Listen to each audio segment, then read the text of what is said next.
하나님의 말씀 함께 보시겠습니다. 마태복음 18장입니다.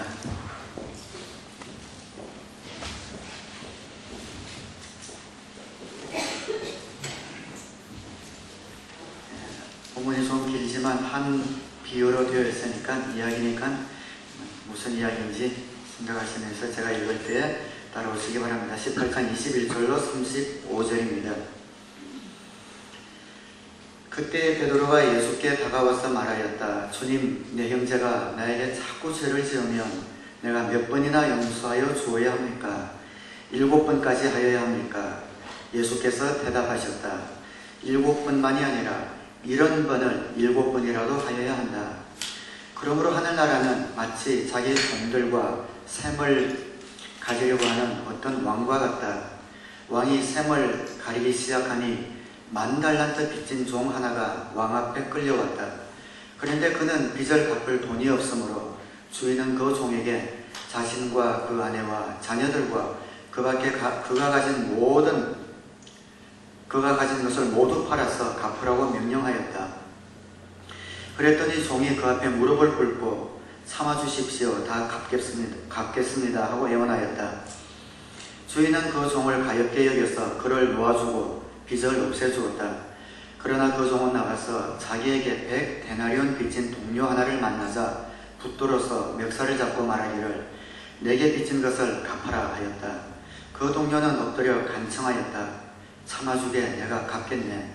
그러나 그는 들어주려 하지 않고 가서 그 동료를 감옥에 집어넣고 빚진 돈을 갚을 때까지 갇혀있게 하였다. 다른 종들이 이 광경을 보고 매우 딱하게 여겨서 가서 주인에게 그 일을 다 일렀다. 그러자 주인이 그 종을 불러다 놓고 말하였다. 이 악한 종아, 네가 애원하기에 나는 너에게 그 빚을 다 없애주었다. 내가 너를 불쌍히 여긴 것처럼 너도 내 동료를 불쌍히 여겼어야 할 것이 아니냐. 주인이 노하여 그를 형무소 관리에게 넘겨주고 빚진 것을 다 갚을 때까지 가두어 두게 하였다. 너희가 각각 진심으로 자기 형제 자매를 용서해 주지 않으면 나의 하늘아버지께서도 너희에게 그와 같이 하실 것이다.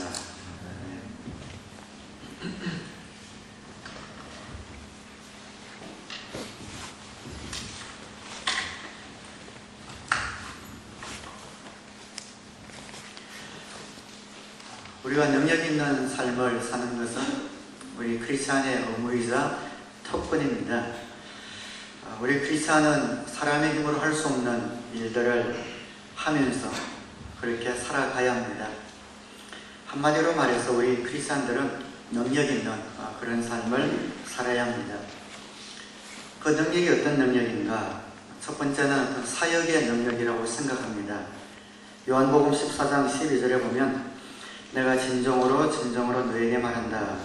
나를 믿는 사람은 내가 하는 일을 그도 할 것이요 그보다 더 큰 일도 할 것이다. 우리는 우리의 사역에서 주님이 하셨던 사역보다 더 큰 사역을 할 수 있습니다.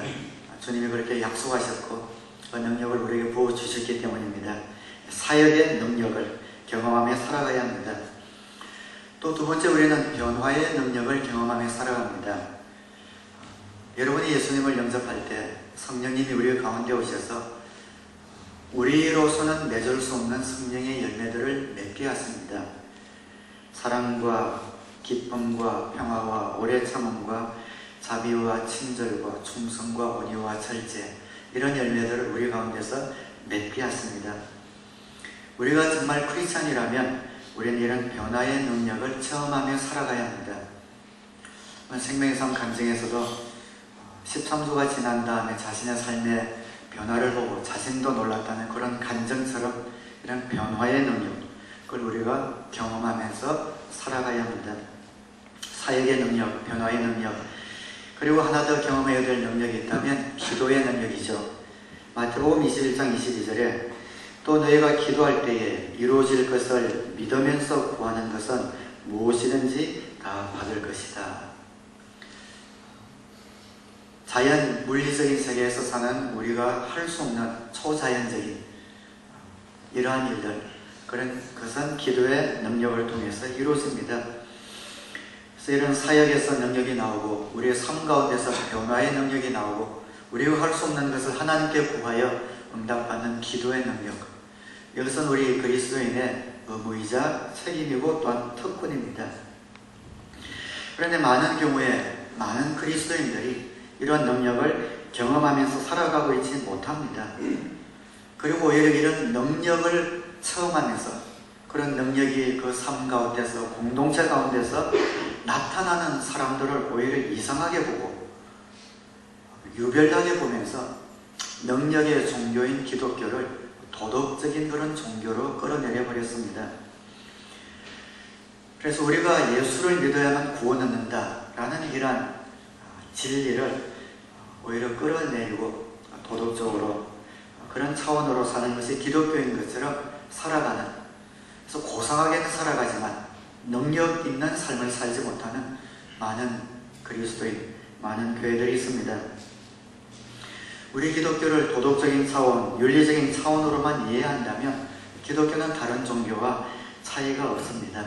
그러나 우리는 예수 그리스도를 우리 삶 가운데 구세주로 믿을 뿐 아니라 주인으로 모시고 살기 때문에, 고백하기 때문에 능력 있는 삶을 살아야 합니다. 이러한 능력 있는 삶을 살기 위해서 필요한 것이 하나 있습니다. 그것이 바로 용서입니다. 2014년을 보내면서 마지막 주에 무슨 말씀을 전할까 한 주간 동안 묵상할 때 참 하나님께서 이 마음을 저에게 주셨습니다. 모든 것을 풀고 넘어가지 않으면 이런 능력 있는 삶이, 이런 능력이 우리 가운데서 흘러나오지 않을 것이다. 우리 공동체 가운데 잔잔하게 혹시 묶여져 있는 이런 관계들이 풀어지지 않으면 우리 공동체 전체가 내년에도 여전히 그런 능력 있는 하나님의 풍성함을 경험하는 공동체가 되지 못할 것이다. 이런 긴박감이 저에게 왔습니다. 그래서 우리 2014년 마지막 주일을 보내면서 용서에 관해서 몇 번 말씀을 드렸지만 또 한 번 우리 한번 반복하는 의미에서 말씀을 드리고 싶습니다. 제가 간혹 용서에 관한 그런 설교를 하니까 이것을 잘못 이해하는 분들이 좀 계신 것 같습니다. 제가 전하는 이 용서에 관한 말씀을 서로 잘 지내라고, 기독교인이 되었으니까 서로 참고 살라고, 하나님께서 한 교회 안에 가족으로 묶어주셨으니까 인내하면서 좋은 게 좋은 거라고 사이좋게 지내라, 그런 말로 이해하고 있는 분들이 있는 것 같습니다. 그렇지 않습니다. 성경에서 말씀하고 있는 용서는 그것보다 훨씬 깊고 강력한 메시지로 우리에게 전해지고 있습니다. 원색적으로 표현할까요? 용서하지 않으면 지옥에 갑니다. 성경에서 그렇게 말하고 있습니다. 용서하지 않으면 하나님 나라에 들어갈 수 없다 라고 말씀합니다. 그냥 마음의 상처 회복하면서 사이좋게 지내라는 그런 말씀이 아니란 것이죠. 본문은 예수님께서 비유로 하신 말씀입니다. 주인과 종으로 표현하긴 하지만 1만 달란트라는 이런 큰 단위의 돈이 오가는 것으로 보아서 아마 그 시대의 황제와, 그 황제가 아마 지배하고 있는, 점령하고 있는 어떤 나라의 군주로 이해하는 것이 더 쉬울 것 같습니다. 황제가 군주들에게 그 나라를 잘 운영하라고 돈을 문자에 준 것 같습니다. 그래, 한 군주가 하나도 갚지를 못했습니다. 얼마를 꾸었는가? 1만 달란트를 꾸었습니다. 한 달란트는 노동자의 한 15년치의 월급입니다. 한 데나리온이 한 달란트가 6천 데나리온입니다. 한 데나리온은 노동자의 일일 품삯이에요. 6천일 동안 일할 수 있는 그 돈이 한 달란트입니다. 6천일이면 그냥 조금 차이가 있지만 몇 년이죠? 한 15년 정도, 한 15년 정도로 잡읍시다. 그러니까 한 달란트는 노동자의 15년 월급입니다. 그러니까 캐나다로 쳐서 노동자의 1년 연봉을 그냥 2만 불로 잡는다 하더라도 30만 불이죠. 한 달란트가 30만 불입니다.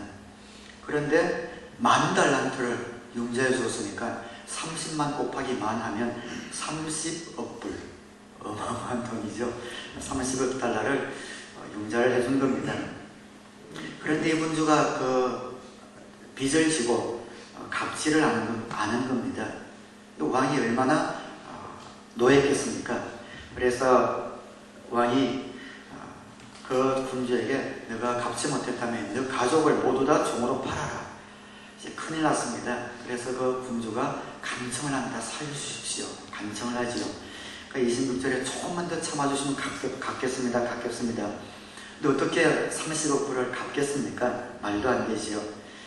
그런데 왕은 되지도 않을 것을 갚겠다는 애원하고 간절히 원하는 그 모습이 불쌍해서 용서하고자 하는 마음이 생겼습니다. 그래, 안 갚아도 된다 하고 그 빚을 모두 탕감해 주었습니다. 얼마나 기쁘겠습니까? 여러분, 우리 살다 보면 빚을 지고 살죠. 크레딧 카드, 또 집 페이먼트, 이런 한 달에 들어가야 될 빚들이, 또 돈들이 많이 있습니다. 그런데 누가 이것을 싹 갚아준다면 우리 어깨가 굉장히 가벼워지고 기쁘겠죠.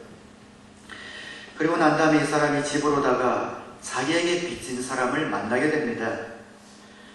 100데나리온, 노동자의 한 3개월 품삯 정도 됩니다. 야, 너 빚 안 갚냐? 빚 갚아라. 참아달라. 요즘 내가 너무 어렵다. 조금만 기다려주게. 안 된다. 좀 참아달라. 참아주게. 꼭 갚겠다. 안 된다. 못 갚겠다면 혼 좀 나야 돼. 하면서 정신 차려봐. 이러면서 그 동료를 감옥에 가두고 말았습니다.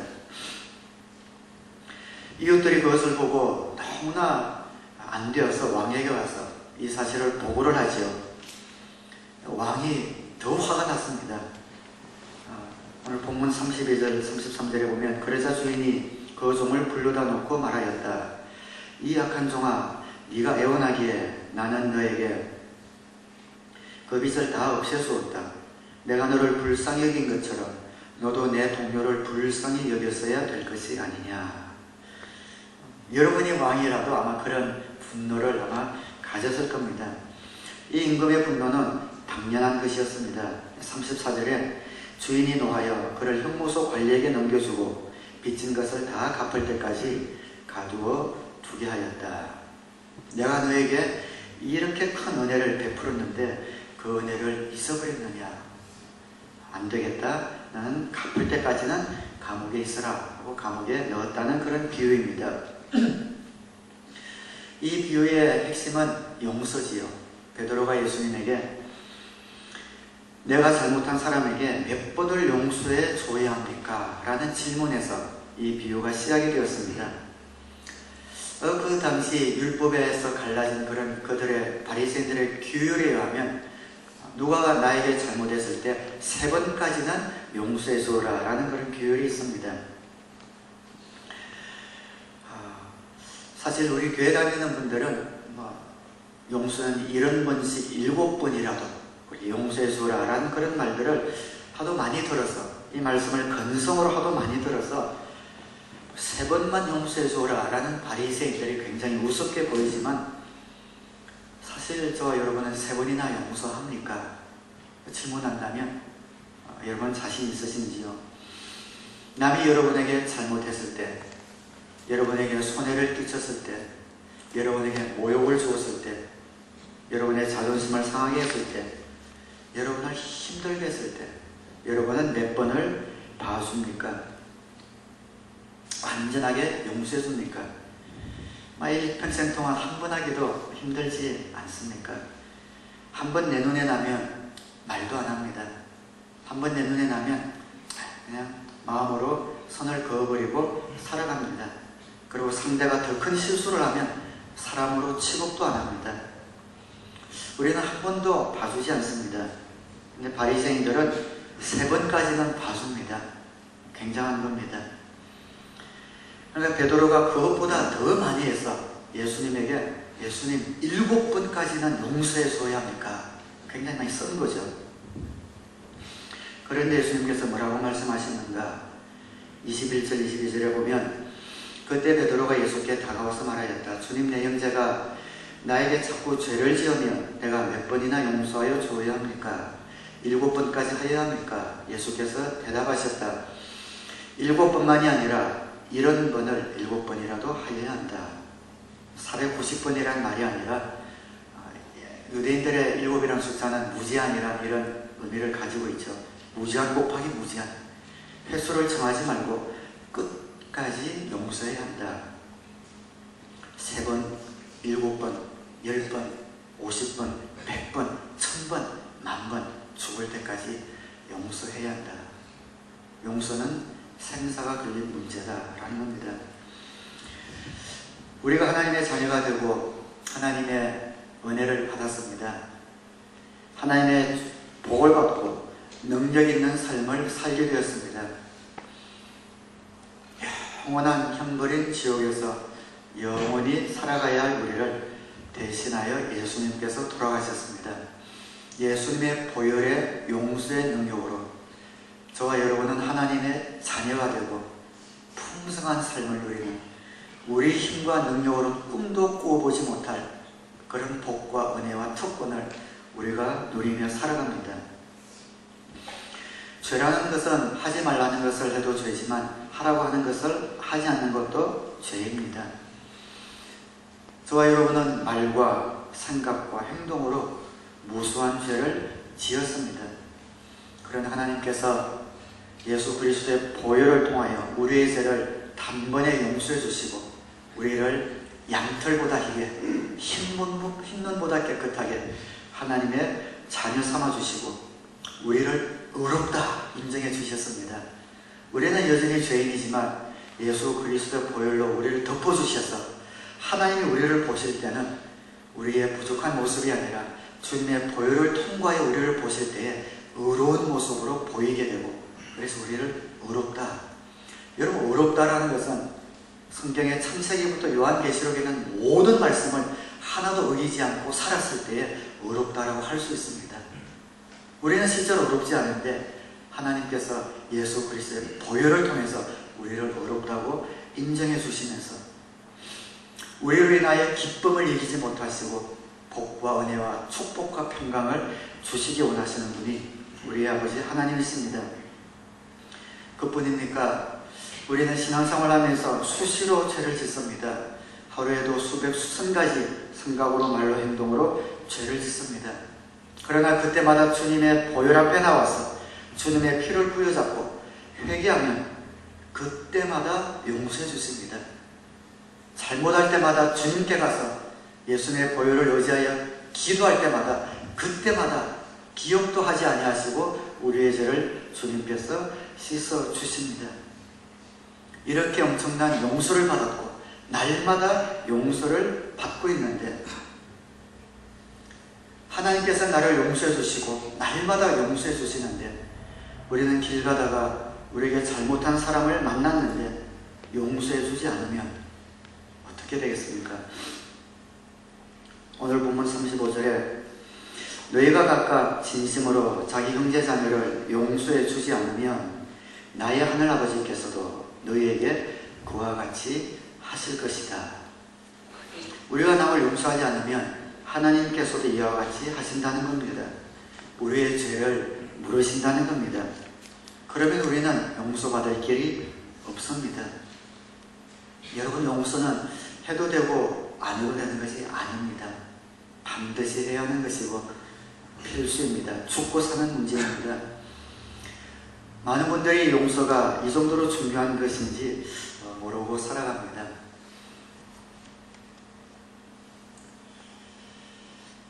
그러면 용서는 어떻게 해야 하는가? 내가 이 사람을 용서하지 않으면 지옥 갈 수도 있겠다라는 그런 긴박감을 가지고 우리는 용서해야 합니다. 성경에 있는 이야기입니다. 그래서 우리가 용서하지 않는 사람이 우리의 삶 가운데 있다면 우리는 하나님의 능력을 체험할 수가 없습니다. 사역의 능력, 변화의 능력, 기도의 능력 체험할 수 없습니다. 기도해도 응답이 없습니다. 아무리 땀 흘려 숨기고 희생하고 봉사해도 열매가 없습니다. 아무리 변화하려고 애를 써도 오히려 나 자신을 힘들게 하고 다른 사람을 힘들게 할 뿐 그 마음에 평화가 없습니다. 왜 그런가? 가장 중요한 이 문제를 해결하지 않고 능력을 달라고 기도하고 마음의 평안을 달라고 기도하기 때문에 그것이 안 되는 겁니다. 여러분, 용서하지 않는 사람이 있으면 이해를 넘기지 말기를 바랍니다. 용서에 대해서 우리가 너무 쉽게 해도 되고 안 되는 것처럼 생각하기 때문에 마지막 주를 맞이해서 좀 무거운 마음으로 이 말씀을 드립니다. 그럼 우리가 누구를 용서해야 되는가? 내 마음에 용서할 사람이 누군가? 용서해 줄 사람이 어떤 사람이냐면 다 용서해도 이 사람만은 용서할 수 없다라는 사람을 용서해야 합니다. 그 사람을 용서해야 합니다. 그 사람을 용서할 때 비로소 기도응답이 있고 삶 가운데 변화가 체험됩니다. 내 마음 가운데서 도려내버린 사람, 있는지 없는지 그림자처럼 풍경처럼 도려낸 그 사람, 형제 사랑으로 용서해야 합니다. 내가 그 사람을 용서했는지 아니면 용서했는지 그것을 그럼 내가 어떻게 하는가? 그 사람을 위해서 여러분이 진심으로 축복 기도를 할 수 있으면 용서한 것입니다. 하나님 저 형제를 저 자매를 축복하여 주시고 하는 모든 일들에 하늘의 복으로 채워달라는 진실한 마음으로 여러분이 입을 열어 기도할 수 있으면 용서한 겁니다. 그 이전까지는 용서한 것 아닙니다. 마음 가운데 용서해야 된다는 말을 많이 들어서 참지 정도로는 안 됩니다. 용서의 마무리는 마지막은 언제나 축복으로 끝나는 겁니다. 그러면 또 내가 그런 사람을 용서해야 하고 또 내가 무엇을 용서해야 하는가? 여러분들의 과거에 도저히 잊을 수 없는 아픈 사건을 용서해야 합니다. 어떤 부부가 사이가 굉장히 안 좋습니다. 그 이유는 신혼 첫날 밤에 남편이 술을 먹고 밤 12시에 들어온 겁니다. 그래서 이 아내가 상을 차려주었는데 상을 뒤엎고 그리고 그 아내가 가장 아끼는 그 경대를 이 남편이 그릇을 던져가지고 경대를 깨버린 겁니다. 살면서 부부로 살면서 일이 있을 때마다 이 아내는 그 일 때문에 상처를 받고 그 일을 이야기를 하는 것이죠. 사사건건 이 사건을 계속 기억하고 있다면, 그래서 싸울 때마다 그때 그랬지 하고 나온다면 그게 정말 화해가 있을까요? 용서가 있을까요? 없는 겁니다. 그게 하나님의 능력이 역사할 수 있겠는가? 없는 겁니다. 그래서 여러분들이 과거에 갖고 있었던 도저히 잊을 수 없는 아픈 사건 혹은 아픈 사건들, 그것을 여러분이 용서해야 합니다. 내가 이 사건을 용서했는가 안 했는가 어떻게 알 수 있는가? 알 수 있습니다. 내가 그 사건을 다시 이야기하는가 안 하는가에 달려 있습니다. 여러분이 힘들 때마다 화날 때마다 그 사건을 여러분이 언급한다면 여러분은 그것을 용서한 것이 아닙니다. 여러분이 그 사건을 정말 용서했다면 다시는 죽을 때까지 그것을 언급하지 않는 것이 용서입니다. 그 사건을 계속 거론하고 언급한다면 그때 그랬지 한다면 여러분은 용서하지 않은 겁니다. 그 용서하지 않는 마음을 여러분은 회개해야 합니다. 용서하지 않는 마음은 죄입니다. 그 사람이 잘못한 것이 아니라 이제는 용서하지 않았기 때문에 내가 죄를 갖고 있는 겁니다. 하나님 앞에 여러분이 용서를 빌어야 합니다. 용서할 수 없는 사람을 용서할 뿐만 아니라 용서할 수 없는 사건을 계속 내 마음 가운데 갖고 살아가고 있다면 그때는 내가 주님 앞에 용서를 빌어야 합니다. 사랑하는 여러분, 우리가 능력 있는 삶을 사는 것은 우리 그리스도인의 특권이요 책임이요 의무입니다. 그러기 위해서는 용서해야 합니다. 용서할 때 너희가 땅에서 풀면 하늘에서도 풀릴 것이요 너희가 땅에서 매면 하늘에서도 매일 것이다. 주님께서 그 말씀을 앞에 용서에 관한 그 그런 계속 말씀을 하시다가 이 말씀을 결론으로 주시고 있습니다. 용서입니다. 여러분이 메고 있으면 하늘에서도 매여 있습니다. 능력도 축복도 영광도 지혜도 평강도 우리에게 흘러나오지 않습니다. 그러나 용서의 맷을 풀 때에, 묶였던 맷이 풀어질 때에 우리의 삶 가운데 풍성함이 하늘로부터 폭포수처럼 쏟아져 나옵니다. 저는 여러분의 담임 목사로서 그래서 간절히 권면합니다. 여러분이 살 길, 여러분이 능력 있는 삶을 살아가는 유일한 길이 있다면 용서입니다. 마음 가운데 묻고 있는 사람, 마음 가운데 묻고 있는 사건이 있다면 2014년이 지나기 전에 풀어버리시기를 우리 주님의 이름으로 축원합니다. 하나님이 나를 위해 예수님을 보내주셨지만 똑같이 내 이웃에 있는 저 형제와 자매를 위해서도 예수님을 보내주셨습니다.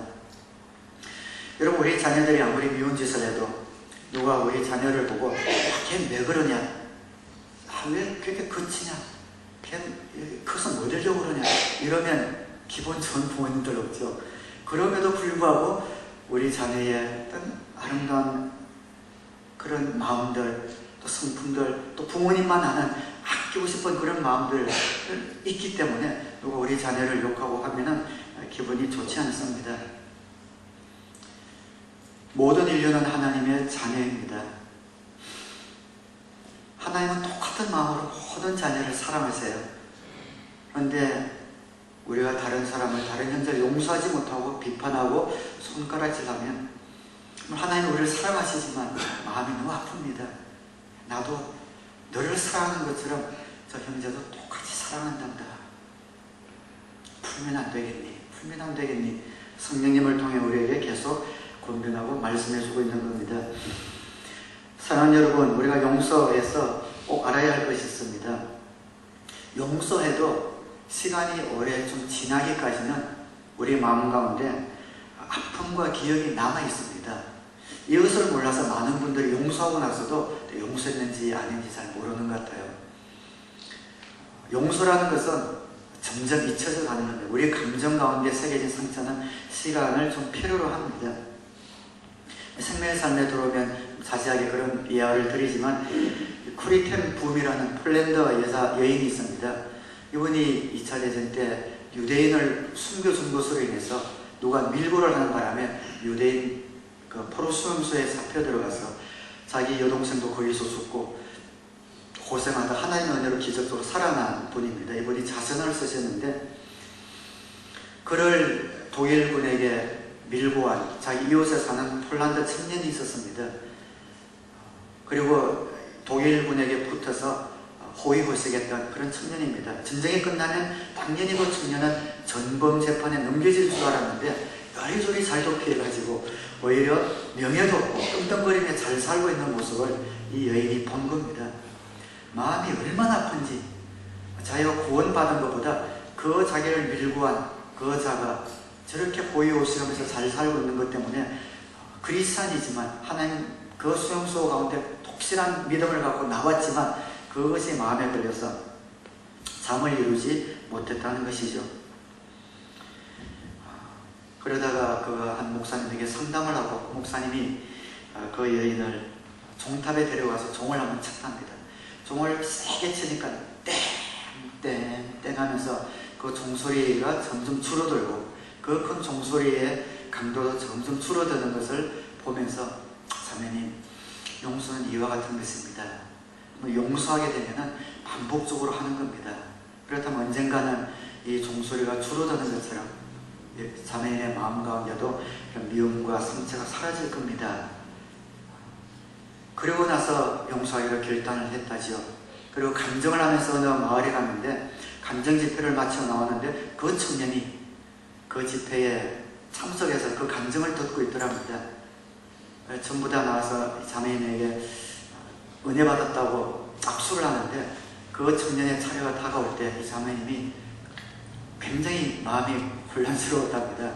그러나 용서를 결단했기 때문에 그 청년에게 손을 내밀어서 악수를 하는 그 순간에 마음 가운데는 모든 상처와 미움과 정오가 쑥 빠져나가더라 라는 그런 간증을 하고 있습니다. 용서는 반복해서 하는 겁니다. 우리의 감정과 상처가 남아있다 하더라도 점점 사라질 것을 믿고 한번 결단하고 그렇게 하는 겁니다.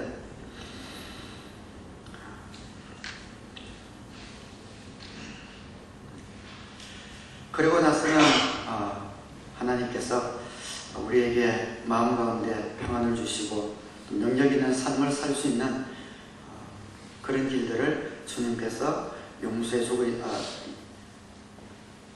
있습니다. 저도 말씀은 이렇게 여러분에게 드리지만 사실 이 용서가 얼마나 힘든지 우리는 잘 알고 있습니다. 제가 잘 아는 목사님이 간증을 들은 적이 있습니다.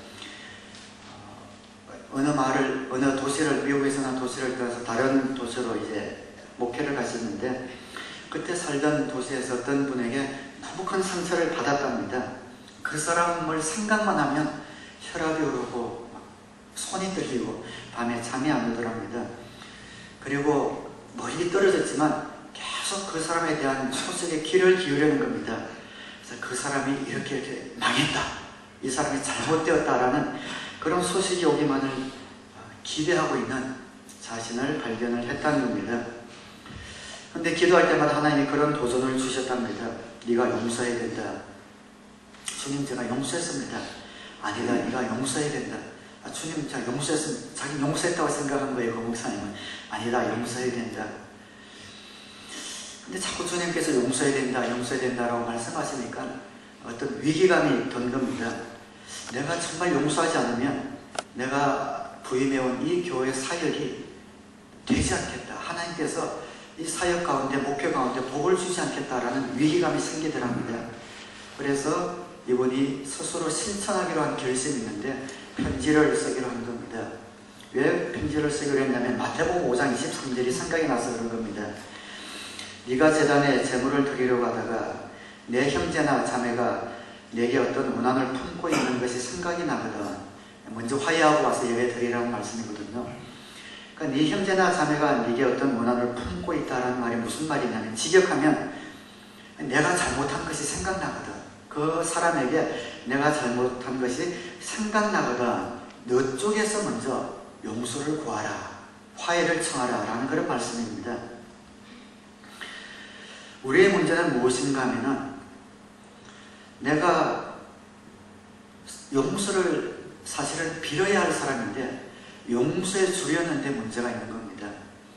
우리는 모두가 다 남이 나에게 잘못했고 용서를 받아야 될 사람을 생각하는데, 주님께서 우리의 마음을 조금 더 열어서 보여주시면 이런 부분 내가 용서를 빌어야 되는구나 하는 것을 주님께서 보여주시는 것이요.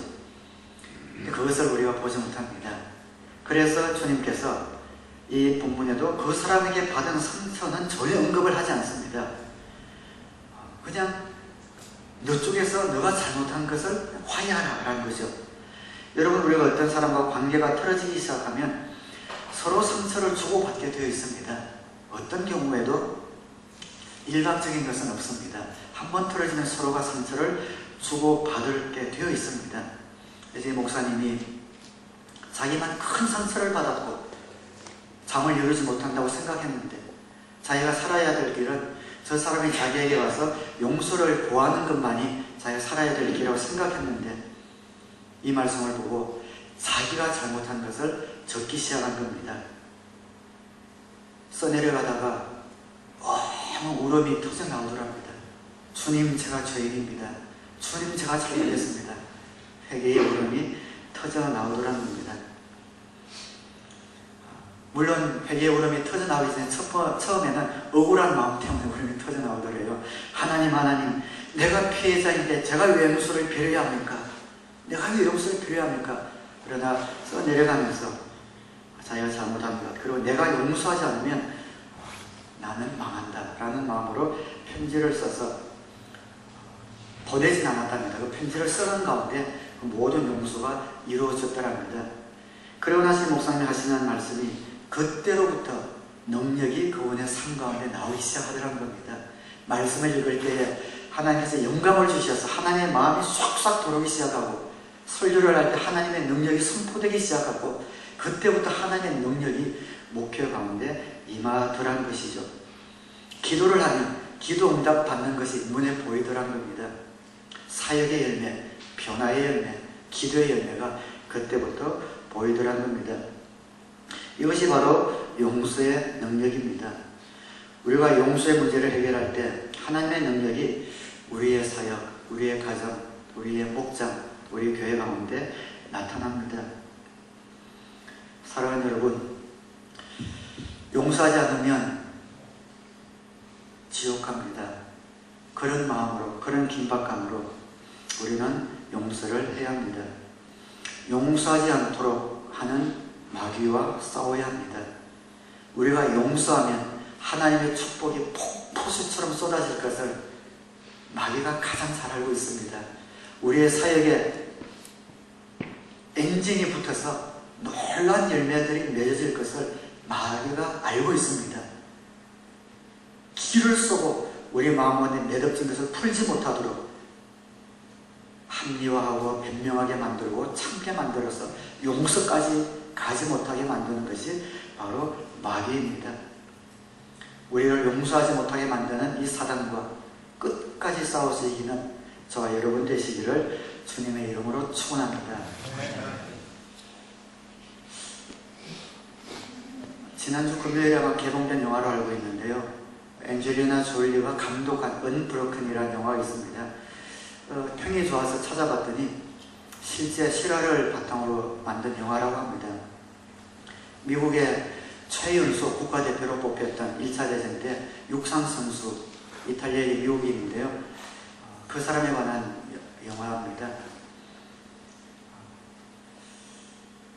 태평양 전쟁 때에 공군 비행사를 있다가 바다에 추락해서 48일간 그 풍랑과 햇볕과 맞서 싸우면서 생존해서 구출을 받았는데 하필 일본군에게 붙잡혀서 일본 프로 수용소에 들어가서 3년을 프로 수용소 가운데서 자기 신념을 지키면서 승리한 그런 영화라고 합니다. 근데 그 글을 읽어보니까 지금은 이제 그가 바닷가에서 고생할 때 하나님 나를 살려만 주신다면 하나님을 위해서 제 삶을 드리겠습니다 서약을 했다고 그래요. 그래서 그가 프로 수용소에서 마지막 전쟁이 끝나고 돌아와서는 정말 교회에 다니면서 감정하는 그런 하나님을 위해서 평생을 바치고 작년에 돌아가셨나 그렇습니다. 이분의 그 자신 가운데 그런 내용이 있다고 합니다. 그가 돌아와서 기독교적인 이런 교회들마다 다니는 간증을 하지만 불면증으로 몇 년을 고생하고 또 결혼하고 나서도 알코올 중독에 빠지기도 하고 그 상처가 너무 깊어서 일본군 프로수용소에 자기를 그렇게 괴롭혔던 그 간수가 있었답니다. 프로수용 소장이 있었는데 그 프로수용소의 소장은 끝나자마자 많은 사람들이 잡혀갔는데 숨었다가 나중에 10년인가 지나서 보니까 다시 나와서 부동산 업자가 돼서 성공을 하고 있더라는 거죠. 그래서 그 사람이 자기 아내에게 그렇게 이야기를 했답니다. 나의 이 불면증과 나의 이 아픔을 고쳐줄 수 있는 사람은 세상에 한 명밖에 없다. 바로 그 포로 수용 소장밖에 없는데 그 사람을 내가 죽이는 것이다. 내가 그 사람을 죽일 때 비로소 나는 이 상처에서 헤어나올 수 있다. 그렇게 고백을 하더랍니다. 그러나 이분이 계속 스트럭을 하면서 주님 주신 말씀에 순종하여 그 사람을 용서하기로 결단하고 그 일본을 초청을 받아 방문했을 때 그 사람에게 이메일을 보내서 만나자고 했는데 그분이 거절했대요.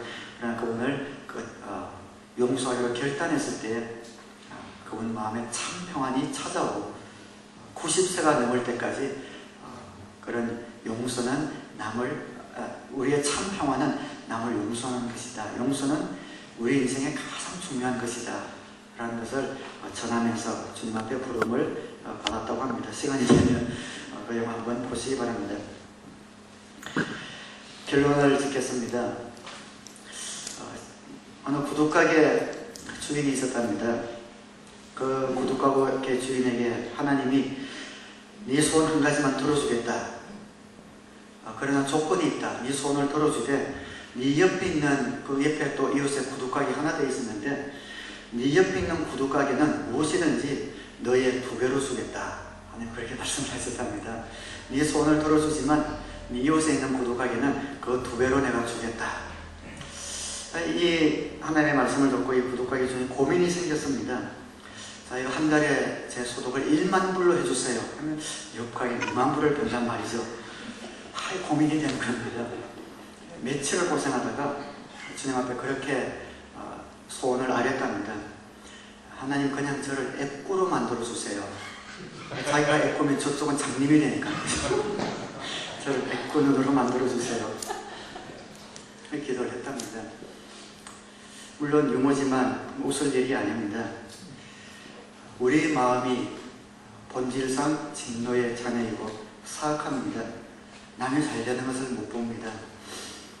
남을 세워주고 격려하고 칭찬하고 존경하는 그런 마음이 우리 마음 가운데 애초에 없습니다. 용서하지 않습니다.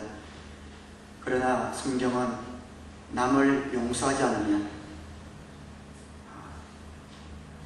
우리에게 능력이 없다고 이야기를 하고 있습니다.